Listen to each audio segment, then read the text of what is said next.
nasty home minister, the naughty home minister. सोचिए, एक मुख्यमंत्री जिनके हाथ में पूरे राज्य की सत्ता होती है, वह खुद सड़क पर खड़ी होकर कह रही है कि ईडी हमारी चुनाव राजनीति चुरा रही है। ममता बनर्जी खुद रेड के स्थान पर पहुंच जाती है। अब यह सवाल नहीं कि रेड क्यों हुई, सवाल यह है कि मुख्यमंत्री को खुद वहां क्यों जाना पड़ा।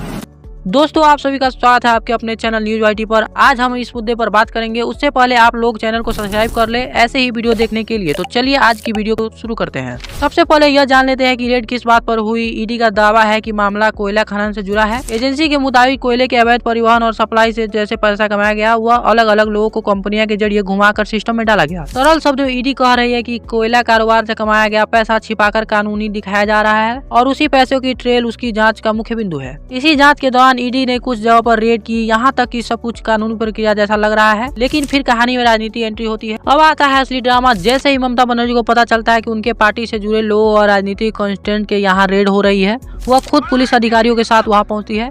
मीडिया के सामने कहती है यह जांच नहीं, चुनावी योजना चुराने की कोशिश है। यहीं से मामला सिरे केंद्र बनाम राज्य बन जाता है। ममता को क्या खतरा लगा? ममता का कहना है कि रेड के नाम पर उनकी पार्टी का आंतरिक डेटा, कैंपेनिंग प्लानिंग और उम्मीदवारों से जुड़ी जानकारी उठाई जा रही है। उनके हिसाब से अगर किसी पार्टी के चुनावी योजना दूसरी पार्टी के हाथ लग जाए तो चुनाव निष्पक्ष कैसे रहेगा। इसलिए वह इसे सिर्फ कोयला मामला नहीं बल्कि लोकतंत्र का मुद्दा बता रही है। ईडी का कहना है कि उनके फोकस सिर्फ कोयला से जुड़े पैसों की ट्रेल पर है। उनके मुताबिक न कोई चुनावी डेटा निशाना था, न किसी पार्टी को राजनीतिक नुकसान पहुँचाना उद्देश्य है। ईडी यह भी कह रही है कि मुख्यमंत्री का रेड स्थल पर आना जाँच में सीधा हस्तक्षेप जैसा लगता है। सरल शब्दों में ईडी कह रही है कि हम सिर्फ पैसों का रास्ता फॉलो कर रहे हैं। बीजेपी का कहना है कि अगर मुख्यमंत्री खुद जांच के बीच में घुसेगी तो कानून के शासन का क्या होगा। उनके लिए यह संकेत है कि शायद जांच किसी शक्तिशाली सर्कल तक पहुंच रही थी, इसलिए प्रतिक्रिया इतनी कड़ी आई। इसलिए बीजेपी पूरे मामले को भ्रष्टाचार से जोड़कर देख रही है, जबकि ममता इसे राजनीतिक हमला बता रही है। कोयले का अवैध कारोबार सिर्फ नेताओं का खेल नहीं होता, इसका सीधा असर स्थानीय लोगों और राज्य की अर्थव्यवस्था पर पड़ता है। जैसे कोयले का पैसा अवैध तरीके से घूमता है तो सरकार को टैक्स और रॉयल्टी नहीं मिलती। मतलब जो पैसा सड़क, स्कूल और अस्पताल में लगना चाहिए वह बीच में अटक जाता है। स्थानीय स्तर पर यह समस्या होती है। ट्रक ऑपरेटर, छोटे सप्लायर और मजदूरों को पूरा भुगतान नहीं मिलता क्योंकि बीच में दलाल मुनाफा निकाल लेते हैं। आम लोग यहाँ देख रहे हैं कि असली मुद्दा कोयला नेटवर्क का है, लेकिन बहस हो रही है राजनीतिक लड़ाई पर। उनके लिए यह सवाल है कि अवैध कोयला कारोबार पर सच में कार्रवाई होनी चाहिए या नहीं, या फिर यह मामला भी चुनाव शोर में दब जाएगा।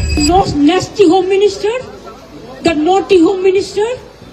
एक सामान्य मतदाता यहाँ भ्रमित हो जाता है। अगर एजेंसी सही है तो मुख्यमंत्री इतनी कड़ी प्रक्रिया क्यों दे रही है? अगर मुख्यमंत्री सही है तो एजेंसी चुनाव के समय इतनी कड़ी सक्रियता क्यों दिखा रही है? यहीं से जनता के भरोसे की परीक्षा होती है। अगर केंद्रीय एजेंसियों का दुरुपयोग हो रहा तो कल का कोई राज्य सरकार सुरक्षित नहीं रहेगी।